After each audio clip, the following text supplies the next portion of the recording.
pro-Palestinian activists who arrived in Israel in recent days as part of a protest fly-in were released from prison and allowed to enter the country. Overall, 124 activists were refused entry to Israel on Thursday and Friday and spent the weekend in jail. The foreign activists did not resort to any provocations in prison, maintained orderly behavior, and met with consulate officials from their respective embassies. The immigration authorities stressed that activists were denied entry in line with Israeli laws and after the documents of all visitors were scrutinized. Prime Minister Benjamin Netanyahu on Sunday praised successful independence efforts by South Sudan, saying Israel supports the world's newest state and offering cooperation. Netanyahu opened the weekly cabinet meeting by saying that we would love to cooperate on economic and other issues. Congratulations to South Sudan. Interior Minister Eli Yishai was hopeful that South Sudan's independence would help with Israel's refugee problem.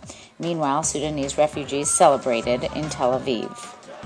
Avigdor Lieberman said on Sunday that Israel is to seek a UN opinion on its maritime borders with Lebanon in the Mediterranean, where lucrative offshore gas fields have been found.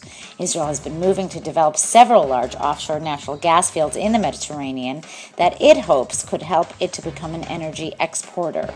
But its development plans have stirred controversy with Lebanon, which argues the gas fields lie inside its territorial waters. Lieberman said the Jewish state had very strong arguments under international law for its position, adding that the foreign and justice ministries had been working together to set them out. Egyptian authorities extended the remand of alleged Mossad spy Ilan Gorpel 15 additional days. According to the report, the investigation of Gorpel is still ongoing, and therefore his detention was extended. Gorpel was arrested at his downtown Cairo hotel by Egyptian state security officers last month on suspicion of working for Israeli intelligence to foment sectarian strife and gather intelligence on post-revolution Egypt. The Emory University law student and dual Israeli-American citizen traveled to Egypt this summer as part of his work for a charity helping African refugees.